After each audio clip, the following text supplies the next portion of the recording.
explíquele al profe las estas, ¿no? Para poder cumplir. Bueno, buenos días, profe. Somos estudiantes de segundo semestre de la materia de Ética, Moral y Fe Pública. Estamos realizando como tal una actividad con la profesora Marta, en donde vamos a realizarle unas preguntas sobre la sección 200 a la 170. Entonces, la primera pregunta es: ¿qué situaciones pueden generar una amenaza de autorrevisión según la sección 230? Okay. Bueno, pues lo primero es establecer claramente qué es una autorrevisión, ¿no? Es decir, la amenaza de autorrevisión que se puede dar en una situación puntual en la que tú estás ejerciendo la profesión.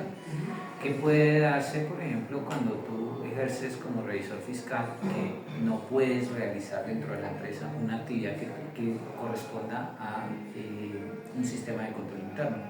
Que es muy común que pueda suceder el hecho de que, por ejemplo, mucho contador que actúa como revisor fiscal o incluso como auditor, por ejemplo, en el área de impuestos, el revisor fiscal aplica toda el área, pero hay auditores que solo se dedican a impuestos, llegan a la empresa y en la empresa tienen el siguiente problema, que llegan a sentarse a revisar los soportes de la información y los registros contables y consideran que eso es hacer la revisoría fiscal sobre el área de impuestos. Y hay un problema, porque si tú haces esa revisión, o sea, si tú haces ese trabajo, eso es una actividad de control interno, que se supone que como revisor fiscal tienes que evaluar el sistema de control interno. Entonces, si ya hiciste un trabajo de control interno, cuando vas a evaluar el control interno, estás autorrevisando algo que tú ya mismo hiciste, ¿correcto? Entonces, es como un ejemplo de lo que puede pasar. Generalmente la autorrevisión es que yo no puedo evaluar algo en lo cual yo participé haciendo la labor de control. Eso es autorrevisión. Entonces, eso sucede mucho en las empresas. Amenaza de defensa del cliente de la sección 240. Bueno, la segunda pregunta es: ¿cómo se aborda la amenaza de defensa del cliente de la sección 240? La amenaza de defensa del cliente es algo que llaman abogacía. Correcto, la abogacía sucede cuando tú intervienes favoreciendo alguna postura de tu cliente. Un contador público debe mantener una neutralidad frente a las acciones de los clientes, ¿sí? Y la neutralidad debe implicar que no puedes estar defendiendo una situación particular del cliente que pueda, digamos, ir a afectar tu objetividad profesional o tu independencia como tal.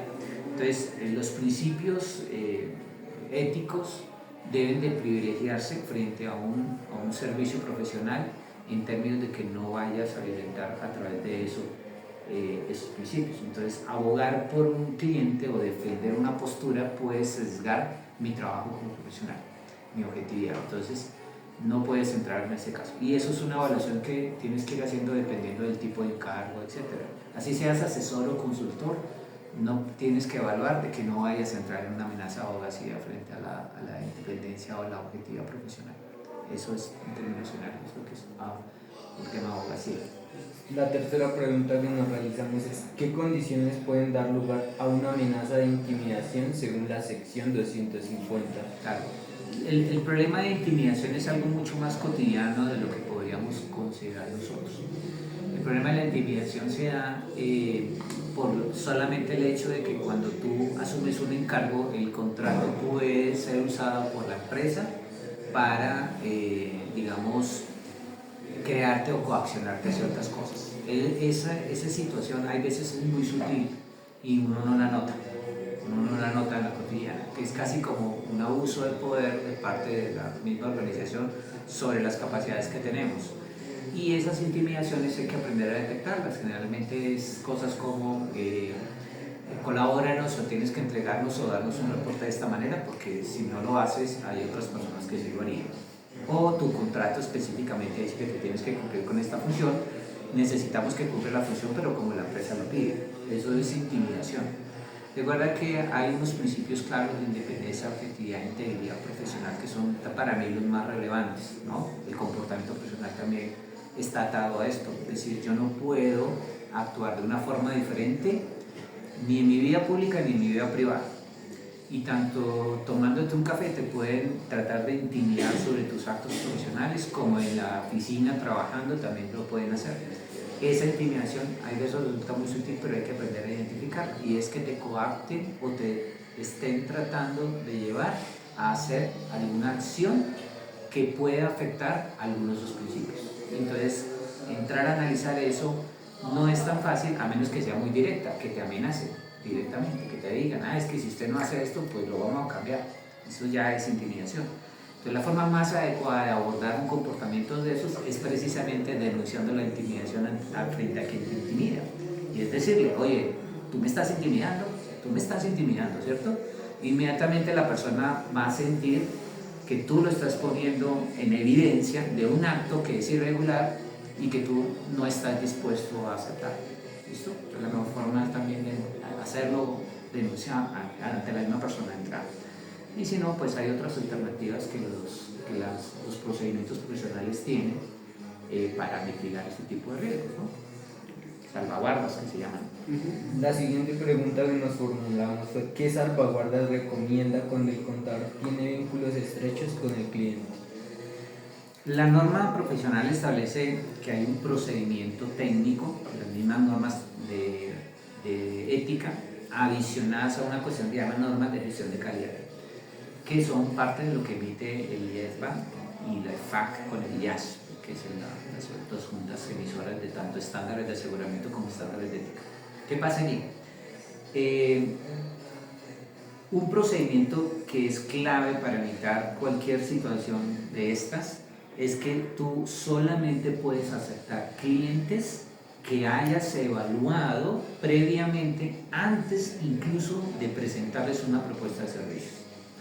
Entonces, hay empresas que buscan una convocatoria para contadores públicos, bien sea para que trabajen dentro de la empresa bajo un contrato laboral que genera una subordinación de carácter laboral más no profesional, que hay que diferenciar eso. O sea, yo tengo una subordinación laboral a cumplir un horario, a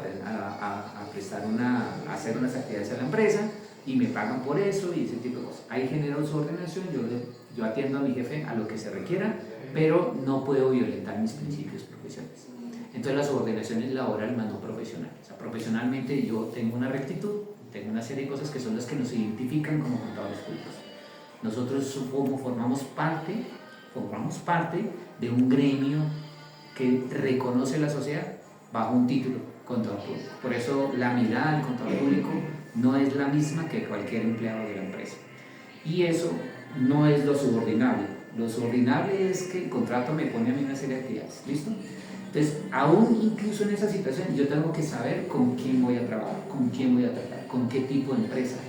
Tengo que haber investigado a la empresa para poder sí ir a presentarme a una convocatoria de la empresa.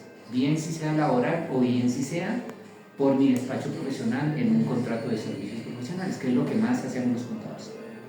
Esta es una profesión de carácter empresarial, es decir, uno no se gradúa para coger la hoja de vida e ir a buscar empleo. Se gradúa para que tú asesores y hagas consultoría a empresas o crees compañías o ayudes a desarrollar compañías. En eso las empresas buscan contadores. Cuando a mí me buscan, lo que tengo que hacer es que mi norma me establece que yo nunca voy a prestarle servicios a alguien que yo no he evaluado el nivel de riesgo que represente esa organización para la contabilidad pública. Entonces, hay un proceso, tengo que evaluar. Y evalúo la empresa en términos jurídicos, en términos técnicos, en términos de inhabilidades y en términos de incompatibilidades. Y además la norma me exige que yo tengo que tener un esquema demostrable, con evidencia. Recuerden, un contador solo trabaja sobre evidencias. Nosotros no trabajamos en el aire, trabajamos solo a partir de evidencias.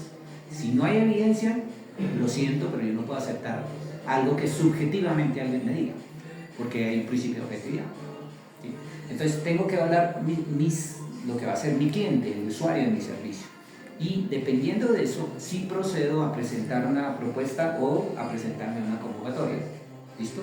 Luego, estando dentro del cargo, bien sea como empleado, bien sea como asesor, consultor independiente, tengo que, con cierta recurrencia, evaluar el cliente para que el cliente no se convierta en algo riesgoso para mí. Este es, por ejemplo, un mecanismo de salvaguardia que va a proteger todo este asunto. Y otro tipo de salvaguardas que tiene la normativa, como que mis documentos vayan con ciertos textos en el que yo limito mi responsabilidad frente a las responsabilidades administrativas. La norma dice que yo siempre tengo que expresar cuál es mi relación con el encargo, cuál es mi relación con la labor que estoy prestando. Tengo que dejar eso muy claro para mitigar cualquier tipo de riesgo profesional. Y al final, si el cliente es riesgoso ya estando en el encargo o si no acepta las condiciones de salvaguardas que yo estoy aplicando, la última salvaguarda que las normas de IESMA proponen es que yo tengo que sí o sí renunciar a los encargos, ¿correcto? Yo no puedo asumir un encargo en el que es riesgoso para la contabilidad pública. Y en ese sentido no pienso solo en mí, sino pienso en que todos tenemos que no aceptar o dar por terminado encargos que son riesgosos para los principios éticos de la profesión. ¿Sí, claro? Otra pregunta que nos realizamos fue cómo se gestiona la amenaza de familiaridad en auditorías prolongadas. La familiaridad es una cosa que también se debe haber mitigado desde el principio. Yo no puedo ofrecer servicios profesionales donde yo tengo inhabilidades. Las normas claramente establecen, tanto jurídicamente como técnicamente, que yo no puedo prestar servicios donde yo tengo familia o relación consanguínea, incluso hasta por la familia. Y esto nos lleva incluso hasta los nietos, tataranietos o de ahí para arriba hasta mis abuelos o tatarabuelos, es decir, cuarta línea de consanguinidad, mi novia, mi amigo, mi hermano, mi vecino, cuando yo tengo amistad o enemistad, amistad íntima o enemistad grave, no puedo prestar servicios profesionales, ¿correcto? Entonces, eso se debe haber evaluado dentro del precisamente lo que yo decía, la evaluación de riesgo del cliente. Ahora, si estando en el contrato y alguien entra a trabajar a la empresa que es familiar, tengo que definir qué voy a hacer. O me retiro el encargo o solicito a mi despacho el cambio o el relevo en el encargo. Significa que la firma, o que la firma es, por ejemplo, yo puedo ser una firma, yo soy una firma, puedo tenerlo a ustedes trabajando en unos clientes. Si en algún cliente asiste algún familiar de ustedes, ustedes debieron de haber firmado un protocolo que se llama de independencia. Cuando yo estoy trabajando, sobre todo en temas de aseguramiento, todos los miembros de la firma que están trabajando en ese cliente deben de firmar un documento que se llama declaración de independencia, aparte de otro que se llama declaración de confidencialidad y reserva de información. Todos estos documentos forman parte de una estructura de calidad que tú tienes que tener para cumplir con todo eso. Dado eso te obliga a ti a que en el momento en que alguien de tu familia entra a trabajar en una empresa en la que tú estás prestando un servicio y ahí hay una evaluación que implica la familiaridad, yo tengo que tomar la decisión de notificarle mi firma para que me releve del encargo, es decir, me traslade de este encargo a otro encargo y traslade a otra persona allí para que se mitigue el riesgo de familiaridad, ¿correcto? Ahora, si eso es imposible, entonces tengo que tomar la decisión, o doy por terminado el encargo o le va a tocar a su familiar no entrar a trabajar ahí, ¿correcto? Entonces toca sopesar, porque yo no puedo trabajar en una persona, en una empresa donde alguien de mi familia está trabajando, porque claramente, por más que tú pienses que no vas a hacer eso, lo vas a terminar haciendo, y es favoreciendo a tu familiar en alguna situación, y vas ahí a violentar principios éticos, ¿correcto? Entonces eso es un mecanismo que hay que hacer, no hay de otra, ¿listo? ¿Qué implicaciones éticas tiene la provisión de servicios distintos a auditoría al mismo cliente? Ok, hay un tema de incompatibilidad en cargos, ¿correcto? En la profesión. Yo no puedo, eso implicaría ser como autorrevisión, ¿correcto? Es decir, no puedo ser juez y parte en algo. Por lo tanto, los sistemas de aseguramiento que implican revisoría fiscal, auditoría, peritajes, auditorías forenses, auditorías financieras externas parciales o totales, todos esos sistemas de aseguramiento, revisión de información no financiera, por ejemplo, lo que es la auditoría o la evaluación de sostenibilidad o sustentabilidad de compañías, todos esos sistemas de aseguramiento que están en la norma de aseguramiento. Ese servicio no es compatible con ningún otro servicio en el que exista el deber de hacer cosas, como la asesoría, la consultoría, la asesoría técnica, la emisión de conceptos técnicos para empresas. Es decir, yo no puedo emitir un concepto técnico y yo ser el que hago el aseguramiento de los procedimientos que toma una empresa a partir de conceptos técnicos que le entrega. porque estaría cayendo en una amenaza de autorrevisión, ¿correcto?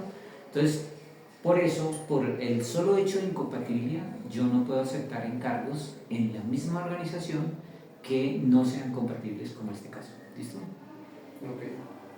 ¿Qué salvaguardas deben aplicarse cuando el contador recibe incentivos o regalos?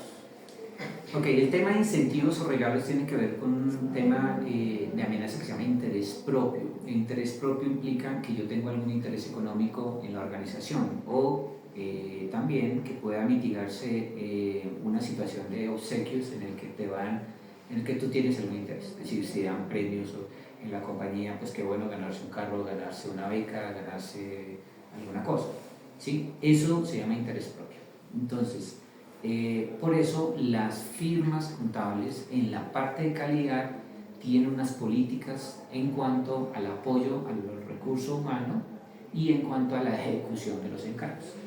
Significa que usted, dentro de eso, la política de la firma es, por ejemplo, nadie de la firma puede aceptar algún tipo de obsequio. Incluso llegan a extremos como ningún miembro de la firma puede aceptar invitaciones a actividades sociales dentro de la empresa, solamente con aprobación del equipo de la firma. Es decir, solamente es eso. Y muchas veces eso implica que cuando se invita a la firma a un acto empresarial, se hace un protocolo de asistencia específico. Generalmente es asistir para hacer acto de presencia, compartir solo cierto tiempo hasta ciertas situaciones y luego se retira todo el equipo de encargo. Entonces ustedes van a ver que algo muy común pasa en las empresas. Hay, por ejemplo, cierre de año donde las empresas dan obsequios, reconocimientos. Jamás van a encontrar un reconocimiento a alguien de una firma auditora o de revisoría fiscal. Y en los casos en que se invitan, siempre van a encontrar la mesa donde está la firma auditora solamente durante una parte de la recepción. Luego la mesa está desocupada, porque no se puede entrar a realizar esos tipos de situaciones, ya que eso va a generar posibles riesgos de amenaza a los códigos de ética, como la familiaridad, por ejemplo, que se puede dar, el interés propio que tú manifiestas que se da cuando te entregan premios, limita la capacidad de objetividad posterior cuando tengas que evaluar a la misma empresa que te acaba de dar un premio, un reconocimiento.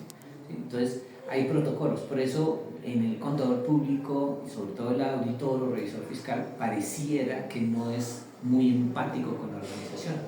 La empatía del contador público con la organización es una empatía netamente neutral y objetiva en cuanto a la labor que realiza. ¿Sí? Nosotros sí compartimos, sí sonreímos, sí podemos tratarnos con las personas, pero hay un límite que tenemos que poner. Por eso se considera que, es que son como cuadriculados, son todos aburridos, etc. No, tú te puedes distraer en los sitios adecuados y mitigando cualquier riesgo. Entonces hay espacios donde tú no puedes estar efectivamente compartiendo, no se puede hacer. Entonces hay que mitigar ese tipo de riesgos con interés propio, llegar a una familiaridad. Después puedes terminar en un tema de abogacía porque compartiste un buen rato con alguien y en el momento que tienes que responder ante un organismo, pues vas a pretender defender a la persona. Ese tipo de situaciones, por eso es muy estricto. Eso es una profesión que el Código de Ética en Colombia dice que tienes una conducta en tu vida privada y en tu vida pública bajo los más altos estándares de la moral universal. Es súper exigente la contabilidad. Por eso somos muy reconocidos. Es un contador público y todo el mundo tiene una imagen de una persona altamente recta, muy honesta, en que se puede confiar, que me dice la verdad de lo que estoy haciendo, que nunca me va a mentir y al cual yo le puedo contar todo lo que hago porque sé que la persona me va a dar la orientación correcta. ¿Sí? Y en ese orden de ideas, si tú te desvías, perdemos esa credibilidad, ese nivel de confianza que nos da la sociedad en general, lo perdemos. No estaríamos cumpliendo ese contrato social, digamos, ¿no? La gente nos ve de una manera, nosotros somos los que comportamos a ese nivel. Entonces la profesión es muy bonita en ese sentido, ¿no? Yo siempre digo a manera de chiste, si ustedes van a tomar un whisky, una cerveza, tomen el mejor sitio de la ciudad y la cerveza más cara, que se vea que usted está en esto, pero que no se va a cualquier sitio a reunirse con una cantidad de gente a cometer 1000 errores. Te disfrutas algo de calidad al nivel tuyo, en el mejor sitio de la ciudad, ¿cierto? Y no te vas a embregar con la cantidad de licor, ¿no? es una muy buena postura, ¿no? Así se ve, termina su ICO, seguramente no te alcanza para la segunda, pues ya con una, pero fue la mejor que se tomó, ¿no? Eso es lo bueno. Okay, listo. ¿Cómo se evalúa la independencia en situaciones de conflicto de intereses? La independencia mental, es que el tema es, hay un asunto interesante y es cuando hay conflictos de intereses, asumimos que nosotros estamos en una zona neutral frente a los conflictos de intereses, porque la ética se trata de lograr el interés general. Entonces, cuando hablamos del interés general, los conflictos de intereses deben de ser entre los terceros. El interés del contador es hacer el trabajo bajo los principios propios. Por ejemplo, si estoy preparando información, la información tiene unas características específicas. Por lo tanto, los intereses o los conflictos entre terceros no deben permear las características propias de la disciplina profesional. En este caso, la preparación de la información financiera. Si estoy haciendo un proceso de aseguramiento, ahí hay unos asuntos propios característicos de lo que es el aseguramiento. Y eso son principios sine qua non para el trabajo. Entonces, el interés público es la media entre los intereses de todos. Y ahí es donde cae el concepto de ético profesional. Es decir, yo le voy a dar gusto a todos, pero en la justa medida en el que todos estén satisfechos. Y ahí tengo que hacerlo de una forma técnica, porque si yo hago una labor corriéndome o violentando mi capacidad de independencia frente al asunto, los demás van a estar unos contentos y otros no tan contentos. Y entonces ahí parte de la población va a considerar que tú no eres justo con ellos. Si lo haces de forma técnica y con procedimiento claro, independiente, manteniendo total neutralidad frente al trabajo, todos van a poder entender. Tanto el que no se sienta a gusto va a decir es que el resultado es lo que es, porque la persona en realidad me puede demostrar de forma técnica y científica, disciplinarmente, que eso es el resultado. Como aquel que se siente satisfecho. Entonces vas a encontrar justa medida en todos, es decir, esa media que incluso es aristotélica, ¿sí? Que es ética, es la media entre los extremos, ni muy allá ni muy acá, ¿sí? Es la media. Si vas a la media, todos los demás van a comprenderlo y todos van a estar de acuerdo. Y eso es éticamente digamos, el quehacer profesional. Y de esa forma se protege el interés general o interés público que llaman, ¿no? Todos tienen derecho a lograr sus objetivos, sí, pero en la justa medida. ¿Y quién hace esa justa medida? El contador público en sus funciones. Lograr esa justa medida para todos, que todos estén totalmente adecuados. Y ahí se requiere alto nivel de independencia mental. Hay independencia mental. Entonces, para lograr independencia mental, ¿qué tienes que lograr en tu carrera profesional? Tener altos niveles de conocimiento, ¿sí? Tanto en la parte técnica, disciplinar, como en el contexto económico. Entonces, saber muy bien de economía, saber de negocios, saber del sector en el que estás trabajando. Tienes que saber del sector donde estás trabajando, tienes que saber todos los procedimientos técnicos que puedas demostrar eso de una manera muy profesional. ¿Listo? Eso daría independencia mental. Y desde luego, otros asuntos como no entrar en estos asuntos anteriores que hablamos, ¿no? Asuntos de familiaridad, de abogacía, ¿cierto? De autorrevisión, todas esas amenazas hay que aprenderlas a manejar muy bien. Por eso el código de hierba incluso es tan extenso, ¿no? Ustedes que lo están estudiando, es extenso, 1000 páginas de código de hierba. Es enorme, ¿no? Nosotros en el código profesional tenemos del artículo 35 al 71 y todos los artículos son corticos. Tienen no solamente los principios, sino también conductas profesionales, pero muy poquitas.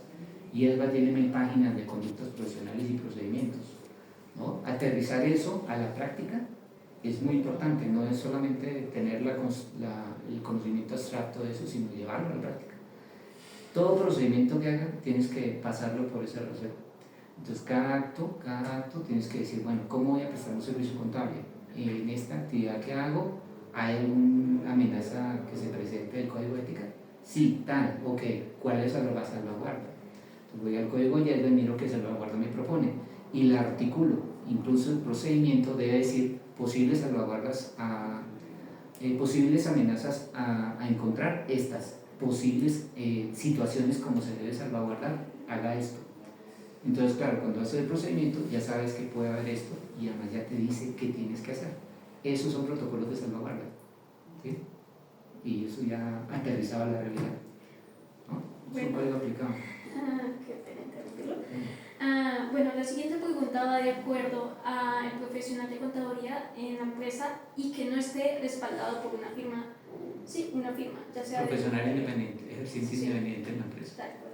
Bueno, la siguiente pregunta es: ¿qué orientación ofrece el código sobre la presión indebida en la parte de la gerencia? Es que la presión indebida tiene que ver con la amenaza de intimidación. ¿Sí, señor? Por eso yo te decía, y les decía anteriormente, el código de IESBA tiene una parte que habla del profesional que ejerce en encargos donde hay subordinación, digamos, ¿no? Y hay otra parte que dice ética para profesionales independientes. Entonces, la parte de los que trabajan o laboran estarían en esa parte del código, la parte B. Y la C es una serie de parámetros para quienes tienen despachos profesionales. Entonces, en el caso que tú estás analizando es en la parte de quienes están trabajando dentro de la empresa bajo subordinación, ¿no? La gerencia tiene que cumplir unas metas. Es claro, o sea, si hay un gerente es para que logre unos objetivos que los socios de la empresa han decidido. Por lo tanto, toda la planeación de la compañía que hace la gerencia está orientada al logro de esos objetivos a través de unas metas, unas estrategias y todo. Cuando el contador está dentro de la empresa, forma parte del área administrativa.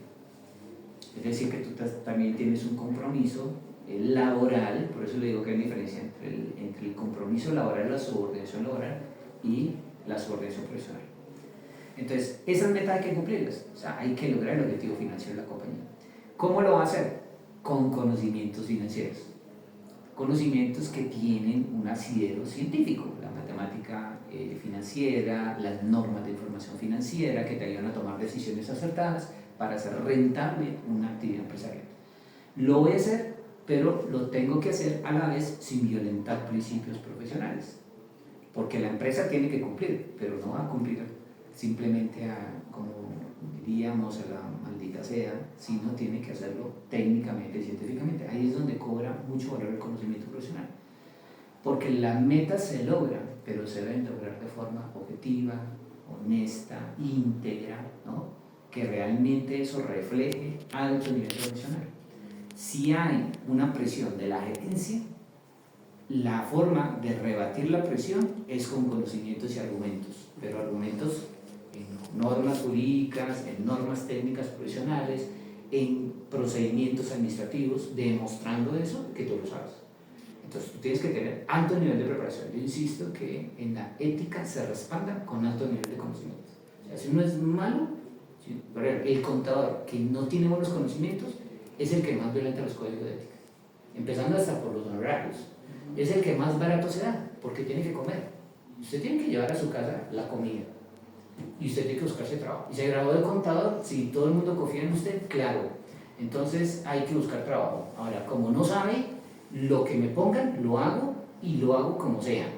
No importa si está mal hecho, lo importante es que tenga una profesión que me da y me pagan 100 pesos. Y si me pagan 100 pesos, pues déme los 100 y yo hago lo que toque hacer. Eso es un contador sin conocimientos y de entrada ya está violentando todos los principios éticos.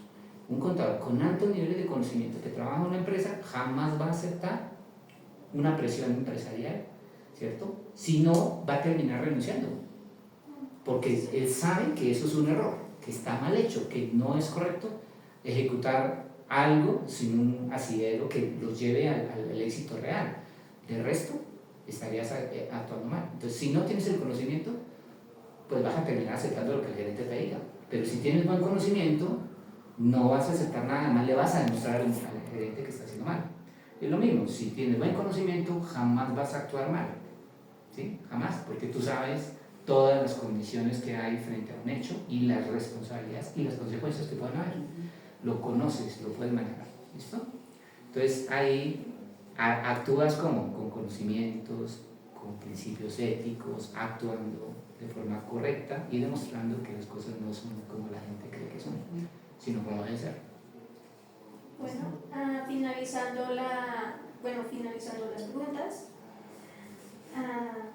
La siguiente es qué acciones debe tomar el contador si se enfrenta a una amenaza que compromete su objetividad, pero no puede ser mitigada. El código de ética ya es claro. Si no hay acción que mitigue una amenaza que afecta a un principio de ética, la última solución es que debes de renunciar a los encargos de trabajo. No puede un contador público laborar en algo que amenaza a la profesión. No puede. Entonces, por eso es que realmente uno no puede estar supeditado a un solo encargo si eres independiente. ¿Sí? Estratégicamente, tú tienes que tener varios clientes o varios usuarios de servicio, que incluso el código de ética también dice eso, ¿no? Hay una parte de cálculo de honorarios, manejo de los clientes, el código IESBA, que establece que tú tienes que ponderar tu ingreso entre varios usuarios del servicio. Ahora, si trabajas en una empresa, pues hay que tener la posibilidad de otras oportunidades a través del buen conocimiento. Un contador de buen conocimiento es muy apetecible. Además, les digo una cosa, una persona que tiene altos niveles de conocimiento y responde de una forma eficiente, ninguna empresa va a permitir que se le vaya. Es más, la empresa está supeditada a usted. O sea, va a decir lo que dice el contador es lo que hay que hacer. ¿Correcto?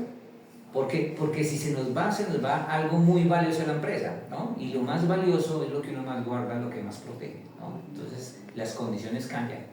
Por eso la profesión, incluso de entrada, cuando yo voy a prestar el servicio al cliente que les decía, yo valoro primero el cliente que tan riesgoso es. Si el cliente no es riesgoso, puedo entrar y me vuelvo muy valioso para la organización, porque yo soy una persona que está al mismo nivel de capacidades que se espera en la empresa, incluso puedo superarlas. Entonces te van a pagar lo correcto, te van a pagar lo justo y van a siempre atenderte a ti. Si eso no sucede, ahí no es, como dicen los amigos, ahí no es. ¿Sí? Entonces ahí habría que renunciar a los encargos.